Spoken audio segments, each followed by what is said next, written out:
A'udzubillahi minasyaitonirrajim. Bismillahirrahmanirrahim. Rabbi shrah li sadri wa yassir li amri wahlul 'uqdatam min lisani yafqahu qawli. Assalamualaikum warahmatullahi wabarakatuh kepada semua murid-murid 4 Tirmizi. Okay, insya-Allah hari ini kita sambung lagi pelajaran hadis kita dengan tajuk baru, iaitu tajuk ke-8. Ustazah minta maaf, Ustazah tak dapat nak buat GM untuk minggu ni. Okay, jadi Ustazah record video. Okay, murid-murid boleh buka muka surat 45. Okay, hari ini muka surat 45, iaitu hadis yang ke-8, kewajipan berbuat ihsan. Okay, kewajipan berbuat ihsan. Okay, tengok hadis ni. Okay, tentang gapo kewajipan berbuat ihsan ni. Ihsan ni gapo he? Okay, tengok. Okay. An Abi Ya'la Shaddad bin Aus radhiyallahu anhu an Rasulillah sallallahu alaihi wasallam qala inna Allaha katabal ihsana ala kulli syai'in fa idza qataltum fa ahsinul qitlah wa idza dhabhtum fa ahsinuz zibhah. Ini bukan zalih, zib, tak ada syaddah baris bawah. Okey, fa ahsinuz zibhah wal yuhidda ahadukum syafratahu wal yurih zabihatahu. Okey, sekali lagi ni dah start sini ya. Inna Allaha katabal ihsana ala kulli syai'in fa idza qataltum fa ahsinul qitlah wa idza dhabhtum fa ahsinuz zibhah wal yuhidda ahadukum syafratahu wal yurih zabihatahu. Rawahul Muslim. Okey, riwayat Muslim. Okey, kita tengok mula-mula sekali tengok makna kalimah. Tengok bawah ni. Okey. Innallaha. Okey. Innallaha. Inna ni sesungguhnya Allah. Allah, okey. Sesungguhnya Allah kataba telah mewajibkan. Okey, kataba telah mewajibkan. Jadi kalau kataba ni buku dah. Okey. Kataba telah mewajibkan al-ihsana. Al-ihsana, ihsan. Mewajibkan ihsan, berbuat ihsan. Al-ihsana ni maksudnya ihsan. Okey, itu berbuat ihsan ala di atas. Okey, ala ni atas. Kulli syai'in. Kulli semua, syai'in perkara ataupun semua sesuatu. Syai' ni sesuatu pun boleh. Okey, kalau kat sini kulli syai' itu semua perkara. Okey, faiza maka apabila. Fa ni maka, iza apabila. Qataltum kamu membunuh. Dia tak boleh membunuh tak? Tengok boleh dah. Qataltum kamu membunuh. Fahsinu maka elokkanlah. Lepas tu kata sini kan, fa idza qataltum fahsinu qitlah. Okey, qitlah pembunuhan. Jika kamu membunuh maka elokkanlah pembunuhan. Apa maksud dia nanti dah. Zabahtum. Okey, zabahtum maksud dia kamu menyembelih. Okey, qataltum membunuh, zabahtum menyembelih. Okey, tum ni kamu. Kamu membunuh, qataltum, zabahtum kamu menyembelih. Okey, kita sambung. Muka surat 46. Okey.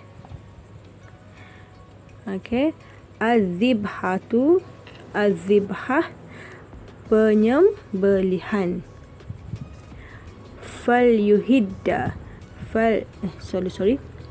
wal yuhidda, wa ni dan. Okey, dan hendaklah kamu menajamkan, yuhidda, menajamkan, syafratahu, tajamkan ke apa, mata pisau, syafratahu, syafrah ni mata pisau, wal yurih, dan hendaklah kamu melapangkan, maksud lapang ni luas ke, zabihatahu, binatang sembelihan. Okey, maksud ini ke apa? Tengok sini. Maksudnya ialah dari Abu Yu'la Shaddad bin Aus radhiyallahu anhu, dari Rasulullah sallallahu alaihi wasallam bersabdanya, sesungguhnya Allah telah mewajibkan ihsan atas semua perkara. Kena buat ihsan, kena buat baik kepada semua perkara. Maka apabila kamu membunuh, elokkanlah pembunuhan, dan apabila kamu menyembelih, elokkanlah penyembelihan, dan hendaklah kamu menajamkan mata pisau dan melapangkan binatang sembelihan. Apa beza penyembelihan dan juga membunuh ni? Apa maksud membunuh sini? Okey, kat sini. Ni sama. Okey. Tengok erti ihsan. Ihsan ni apa maksud dia? Iaitu berbuat kebaikan. Nak membunuh, nak menyembelih pun kena buat baik juga. Apa maksud dia? Okay, Allah mewajibkan ihsan dalam semua perkara. Semua benda kita buat kena ada kebaikan. Okay, tengok. Okay, ketika menjadi wajib. Okay, wajib berbaik. Macam mana maksudnya? Ihsan kepada ibu bapa. Kena buat kepada ibu bapa. Ihsan kepada kaum kerabat. Kaum kerabat ni maksudnya ahli keluarga, sahabat handai, saudara mara awak. Okay, ni ketika menjadi sunat. Sunat ni maksudnya ihsan dalam bersedekah. Kita bersedekah tu sunat ke? Tapi kalau nak bersedekah kena secara ihsan, kena cara baik. Tak boleh lah nak sedekah ambil lah. Tak ikhlas pun. Ambil lah sedekah ni. Tak boleh gitu. Nak bagi sedekah kena bagi cara baik. Makcik, okay, saya nak tolong makcik. Ni sedekah daripada saya. Kena kecek molek. Okay, tengok ni. Okay, ni ihsan membantu orang-orang miskin. Sama lah ke? Ihsan membantu orang-orang miskin. Kalau kita nak bantu betul-betul. Bukannya bantu bagi sumbangan, tapi maksud sama pula miskin malah sangat. Tu tak boleh. Tu tak ada ihsan situ. Walaupun kalau kita nak membantu, kita bantu dengan baik, bantu dengan ihsan. Kena buat baik. Okey, tengok sini. Okay, dalam mengerjakan perintah Allah. Allah suruh setiap perkara kita buat Allah suruh tu kita kena buat, tapi kena buat dengan cara ihsan. Okey, kan? Tengok contoh solat. Okay, solat hendaklah dilakukan dengan penuh khusyuk. Kita tahu Allah wajibkan kita solat, kita sembahyang, masuk waktu kan? Hati dulu, tunggu lepas tu saat ni contoh masuk waktu zuhur, pukul 4 suku asal lagi cepat-cepat sembahyang, ketuk sudah. Tak boleh gitu. Maksudnya kalau kita buat baik, kalau solat Allah wajibkan, maka kita kena buat solat tu dengan sebaik-baiknya. Solat di awal waktu, lepas tu solat tu tak cepat-cepat, ikut tamakninah. Ada kita tahu masa baca tu pun kita tahu kita baca gapo, bukannya duduk. Okey, Okey, seterusnya contoh lagi puasa. Menjaga adab-adab ketika berpuasa. Maksudnya bukannya puasa lapar sahaja, tak boleh gitu. Masa puasa kan kita kena apa? Banyakkan berzikir, banyakkan baca Al-Quran. Kita kena jagalah semua tu. Tu maksudnya ihsan ketika mengerjakan perintah Allah. Okey, sambung muka surat 48. Okey, dalam meninggalkan larangan Allah. Allah larang pun kita memang wajib tinggal pun dengan cara ihsan. Okey, tengok. Tidak menyebarkan fitnah, minum arak, berzina, merompak, meninggalkan solat, menipu dan lain-lainnya. Kena tinggal semua ni, tinggal dengan sesungguh-sungguhnya. Okey. Lepas tu berusaha menghindarkan dari mengingati azab Allah. Berusaha beralih kepada perlakuan yang baik. Okey, maksudnya menghindarinya dengan okey, sorry. Okey, dalam kita ihsan dalam meninggalkan larangan Allah. Maksudnya apa? Kita tidak tidak menyebarkan fitnah, minum arak, berzina, merompak, meninggalkan solat, menipu dan lain-lain. Kita tak boleh buat lah. Apa Allah larang, okey. Lepas tu berusaha menghindarinya. Kita berusaha menghindari benda-benda ni dengan mengingati azab Allah. Nak buat dosa, fikir balik apa dosa kita akan dapat. Kalau kita tengah solat, apa balasan Allah bagi. Kalau kita ni nipu, kalau kita ni khianat, apa Allah bagi balasan di akhirat kelak. Okey, dan berusaha beralih kepada perlakuan yang baik. Kalau maksudnya berusaha untuk melakukan kebaikan lah, dan menjauhi apa yang Allah larang. Okey. Seterusnya, dalam hubungan dengan manusia. Okey, bercakap dengan lemah lembut. Okey, lepas tu baik dalam pergaulan. Okey, kena buat baik. Okey, seterusnya, pada perangai seseorang. Bila kita berkawan ni, kita jumpa macam-macam orang dak. Jadi kita kena berusaha. Okey, berusaha untuk sabar, tenang dan tidak putus asa. Okey, seterusnya kita sambung. Ihsan dalam pembunuhan dan penyembelihan. Okey, apa perbezaan pembunuhan? Apa beza dengan penyembelihan? Okey, iaitu apabila seseorang mahu membunuh atau menyembelih, maka elokkanlah pembunuhannya atau penyembelihannya. Okey. Contohnya ketika membunuh binatang atau membunuh orang yang dijatuhkan hukuman bunuh. Okey. Orang jatuhkan hukuman bunuh ni, kita tak fikir, sebabnya tugas tu ialah orang yang berkaitan dengan penjara, orang yang berkaitan sahaja. Kita tak sabit dak. Okey, tapi kita tengok sini. Ketika membunuh binatang, apa maksud membunuh binatang? Kita boleh ke bunuh binatang? Contohnya, kalau ada macam lipah ko, tikus ko, cicak ko, biasa kita tengok, okey. Dan nyamuk sekalipun, ada nyamuk mari kita pun saja nak main dak. Kita dia tu, kita tahu dah kita tak mampu lagi, okey. Kita pun nak main dia, dia main dia gelepar kaki ke apa contohnya nak. Kita duk main tu tak boleh. Faham? Kalau nak masih nyamuk tu mesti kita apa? Kita bila dia kekoh, bila dia gigit kita, bila dia ketik kita, mesti kita katak dia kan. Jadi katak tu biar mapuh tu. Contoh sama juga macam cicak. Kita jangan nak main bidaya, awak main putus ekor dia, tak boleh. Faham? Maksud Islam tak baik menyeksa haiwan. Bunuh biar dia mapuh lalu. Memang niat kita nak bunuh dia pun. Bukannya nak kalau kita ni nak bunuh tapi dia nampak dia nak mapuh tu kita tak tahu. Tu kita menyiksa dia. Dan tu tak, Islam tak ajar deh. Macam nak bunuh lipah sekalipun. Faham tak? Okey. Okey, tengok sini ni. Okey, kita sambung sini. Okey.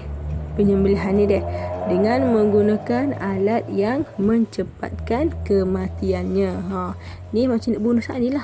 Kalau kita nak katak ke apa? Contohnya kalau nak katak lipah, kita tak katak dengan pisau ke. Macam kita katak contoh kalau cikgu kat nampak lipah banyak, tiba-tiba jumpa dia bila air ke, ambil selipar lah ke, puk lalu dah. Puk tu kita katak tu biar mapuh lalu. Bukannya kita katak sikit dia tak gegok, tapi okey, maksudnya dia tak nak jalan, tapi kita nampak dia hidup lagi. Kaki dia gedek-gedek. Tu tak baik. Kita katak tu biar peralatan tu biar dia mampu lalu. Okey, tengok. Tidak menyiksa atau melakukan kekejaman supaya mereka tidak menderita kesakitan sebelum mati. Walaupun dia tu haiwan, tapi dia tetap ada perasaan. Haiwan tu tetap hamba Allah, makhluk ciptaan Allah. Jadi kita kena jaga molek lah. Nampak tak, Islam ni cantik, semua Allah ajar berlaku. Okey, seterusnya, menggunakan pisau yang tajam agar tidak menyakitkan binatang yang disembelih. Ini untuk penyembelihan. Bila kita nak sembelih sesuatu haiwan, contohnya macam boleh raya haji lah, contoh nak sembelih tu, syarat nak sembelih tu kena asah dulu pisau molek. Kena tajam, jangan guna pisau tumpuk kat zing. Tak baik macam tu. Islam ajar sembelih tu zerak. Mampu lalu. Bukannya duduk sengit sakit menyiksa haiwan kalau buat banyak kali. Okey. Seterusnya, melapangkan atau merehatkan binatang penyembelihan, iaitu dengan membuka ikatan dan melapangkan tempat penyembelihan supaya binatang dapat mati dengan selesa. Maksudnya gimana ni? Maksudnya macam kalau kita sembelih, contoh kalau sembelih lembu tu, jangan kita ikat pula kan. Bila sembelih dia akan gelepar dak. Lepas lah memang dia tak hidup topong. Dia situ ya. Bukannya ikat jadi dia tu sekat. Tu tak baik. Islam ajar tu comel kan. Tengok ni contoh dari sembelih. Ni lembu ni dak. Nak disembelihkan. Dia nak sembelih cara molek, baca bismillah. Islam ajar nak sembelih kena baca bismillah ni. Lepas tu dapah molek. Okey, boleh. Okey, seterusnya. Okey, tengok di bagi sini. Okey. Contoh penyembelihan yang baik. Okey, contoh penyembelihan yang baik. Tengok. Memberi minum sebelum disembelih. Maksudnya bagi kenyal-kenyal lah dulu. Okey, menajamkan mata pisau. Kita kena tajam mata pisau sebelum sembelih. Tapi janganlah lembu duduk depan tu je. Kita nak sembelih tu duduk jingit-jingit tajam tu. Bunyi ke lembu tu. Tu tak baik . Itu jadi lembu berdebar. Lembu pada puasa tak. Okey, lepas tu ketika membawa ke tempat sembelihan, hendaklah dilakukan dengan ihsan, iaitu tidak menarik dengan kasar. Kena bawa molek, jangan duk tarik. Mari sini. Tak boleh. Okey, kena bawa molek. Jangan disembelih binatang yang bunting. Apa maksud bunting? Bunting ni mengandung. Contohnya kalau lembu betina tu tengah mengandung. Perut besar tengah mengandung. Tak boleh sembelih. Bayangkan buat perzaliman. Kita sembelih tengah mengandung dalam perut tu. Apa tu cakap lah kita nak sembelih, nak kerak perut tu, nak makan anak lembu tu. Nampak tak baik dah. Okey, Islam tu ajar gitu. Sama juga, jangan menyembelih binatang yang sedang menyusukan anaknya. Lembu tu baru beranak, baru 2-3 hari. Anak tengah duk nyusu lagi. Tapi kita pergi bunuh mak dia. Apa tu? Lembu tu, anak dia nak minum susu siapa? Cakap minum susu kita, minum susu lagi ada. Tak boleh lah. Dalam Islam tak ajar gitu ni. Okey, lepas tu jangan disembelih di hadapan kawannya. Maksudnya kan nampak banyak 2-3-4 ekor lembu. Tarik seorang lembu ni, aku nak sembelih ni. Depan sayang-sayang ni. Jangan buat gitu. Duk kecek dengan lembu tu. Tak baik dah. Kena letak jauh-jauh lah. Jadi lembu lain tu tak ada lah tengok sayang dia mati. Lagu ni rupanya lembu mati.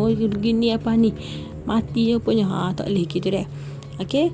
Lepas tu untuk melapah dagingnya, hendaklah memastikan ia telah benar-benar mati. Memang ni biasa ke, kena mati betul-betul barulah kita boleh melapah daging tu. Okey, seterusnya pengajaran hadis. Setiap pekerjaan yang membawa kepada kebaikan hendaklah dilakukan dengan ihsan. Semua benda kita buat dalam hidup kita ni hendaklah dilakukan dengan ihsan, dengan kebaikan. Ihsan dalam Islam mempunyai pengertian yang luas, meliputi segala yang hidup atau orang yang dihukum mati. Walaupun orang dihukum mati sekalipun, walaupun dia banyak dosa sekalipun, kita kena ada ihsan. Ada rasa kasih pada dia deh. Ihsan dituntut dalam penyembelihan binatang dan pembunuhan. Allah mengasihi kepada orang yang mengasihi sesama manusia, binatang atau makhluk yang lain. Boleh. Hari ni kita belajar. Umumnya sebenarnya sini dia nak ajar kita cara nak berbuat ihsan kepada binatang sebenarnya. Kisah hadis ni berbuat ihsan kepada binatang, sama ada nak membunuh binatang ataupun nak menyembelih binatang. Dia kena buat dengan cara yang baik. Contoh nak bunuh binatang tu, nak bunuh binatang orang tak sembelih lah. Nak bunuh cicak, lipas tu lah contoh senyap nampak. Kena bunuh cara yang baik, jangan menyiksa binatang. Dan nak menyembelih pun ada adab dia, kena sembelih dengan baik, kena pisau yang tajam. Alhamdulillah. Okey. Kita dah habis tajuk kita, iaitu di bawah tajuk kewajipan berbuat ihsan. Tugasan murid-murid hari ini adalah tugasan murid-murid hari ini adalah salin. Awak kena salin hadis ni. Hadis ini beserta maknanya dah. Salin hadis beserta maknanya. Maknanya sehingga muka surat 46 ni.